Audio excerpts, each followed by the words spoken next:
Bonjour à toutes et à tous, nous revoici aux ateliers de Pivoine avec aujourd'hui un soleil magnifique qui me donne envie de couleurs et de peps. Alors je vais vous proposer aujourd'hui d'utiliser l'Insta Enveloppe ou Punchboard, c'est la même chose, afin de réaliser une boîte permettant d'envelopper par exemple, si vous avez envie de faire un cadeau de naissance, pourquoi pas, un petit body, ou bien un foulard de femme, ou bien un petit livre. Elle peut se réaliser dans de nombreuses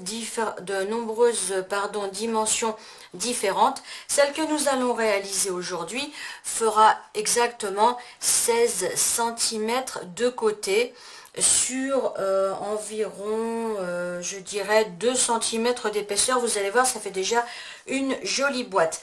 Alors, la punchboard, donc, ou Insta Enveloppe figure toujours dans notre catalogue annuel Stampin' Up, puisque c'est un des succès récurrents et qui est conservé d'année en année. Donc j'ai tout d'abord pris une feuille de dimension 30-30, donc les plus grandes feuilles que nous ayons en scrapbooking, et je l'ai coupée à 27,3. 27,3, j'ai fait donc mon carré. Ça, c'est la première chose.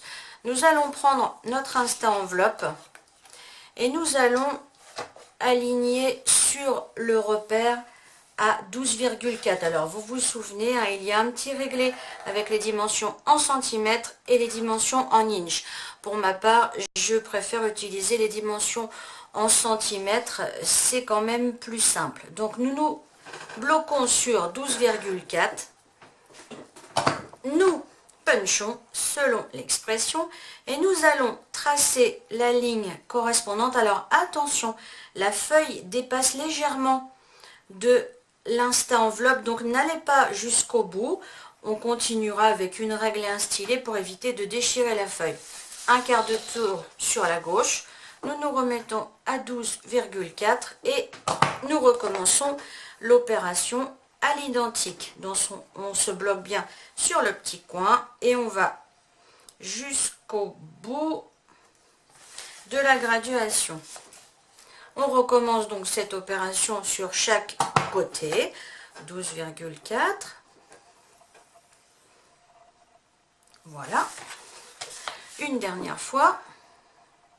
Et vous allez voir, cette petite boîte, elle permet vraiment une possibilité au niveau de ce que l'on peut mettre dedans, vraiment sympa. Vous êtes invité, vous avez un petit cadeau à offrir, eh bien, on peut mettre tout ce qu'on veut.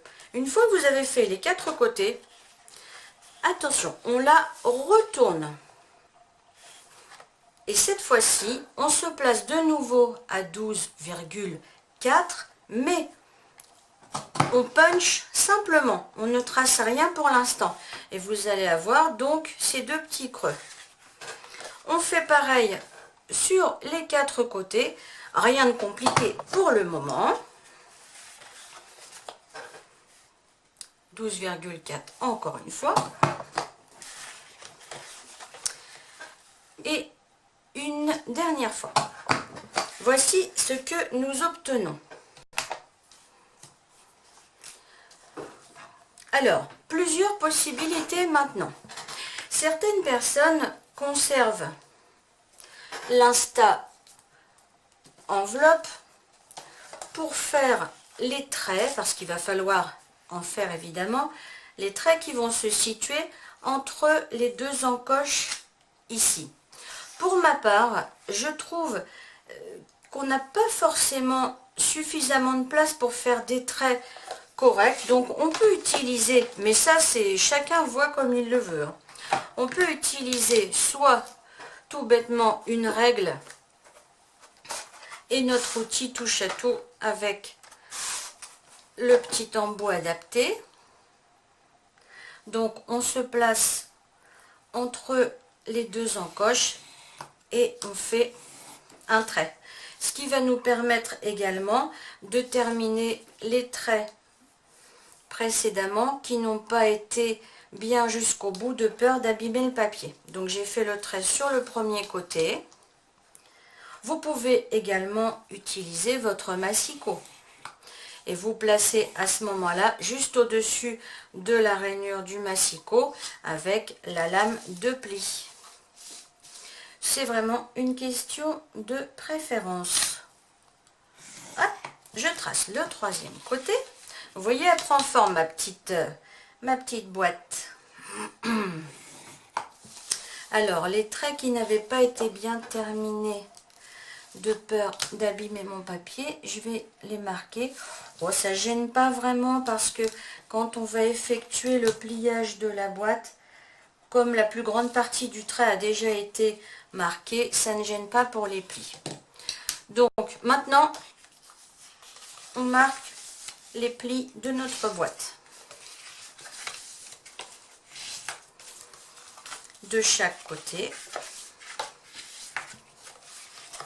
Voyez le scrap, c'est pas compliqué. Si on respecte bien toutes les dimensions et la façon de faire, il n'y a aucune raison de ne pas y arriver. Voilà. Donc, on va se retrouver avec cette configuration-là. Maintenant, on va devoir supprimer ce petit angle d'un côté et de l'autre, voilà. Ceci sera le haut de la boîte. Oh, je n'ai pas très bien coupé ici. Essayez de rattraper un peu. Je suis complètement partie de travers. Voilà. Donc nous avons le haut de notre boîte. Par contre, dans le bas, nous allons avoir des petites languettes qui vont se replier à l'intérieur. Donc on coupe simplement d'un côté, comme ceci. On va avoir une petite languette comme ça. Et comme cela. C'est tout simple. Vous voyez, ça se fait tout seul. Et vous allez donc avoir cette petite boîte, vous voyez, qui a quand même une épaisseur importante. Et alors, sincèrement, la dimension, elle est vraiment géniale. Alors, ça, c'était juste la partie fabrication. Pour la décoration, ce qui est important, c'est d'agir avant de coller. Donc, vous allez pouvoir, par exemple, faire des tamponnages, vous allez pouvoir faire des mattages, des collages, etc. Mais ce qui est important, c'est avant le pliage. Donc, je vous laisse pour la première partie qui était la conception de la boîte. Alors, pour une question esthétique, on peut également arrondir les angles ou simplement les laisser comme ils se présentent. C'est comme on veut. Alors, je vous dis à tout de suite pour la suite de cette vidéo. Je vais réfléchir à ma décoration. Je pense que je vais partir sur un thème très printanier en vue d'offrir, pourquoi pas, je vous dis, qu'est-ce qu'on pourrait mettre dedans? Un foulard, effectivement. On pourrait mettre un livre. Il va falloir que je vous donne les dimensions pour celles qui aiment lire et qui aiment offrir des livres. Donc je vais vous donner les dimensions pour réaliser une petite boîte rectangulaire. Mais si vous avez déjà suivi mes vidéos, vous savez qu'il existe une feuille de calcul Excel qu'on trouve facilement sur internet, sur des sites ou autres. Je peux vous donner le lien comme la dernière fois et cela vous permettra de réaliser des petites boîtes de toutes les tailles que vous souhaitez. Donc voilà, on ne se trompe pas, c'était bien réalisé avec l'Insta Enveloppe qui est toujours au prix de 23,50 €. Alors je vous laisse et je réfléchis pour la déco. Je reviens vous voir dans quelques instants. Bye bye!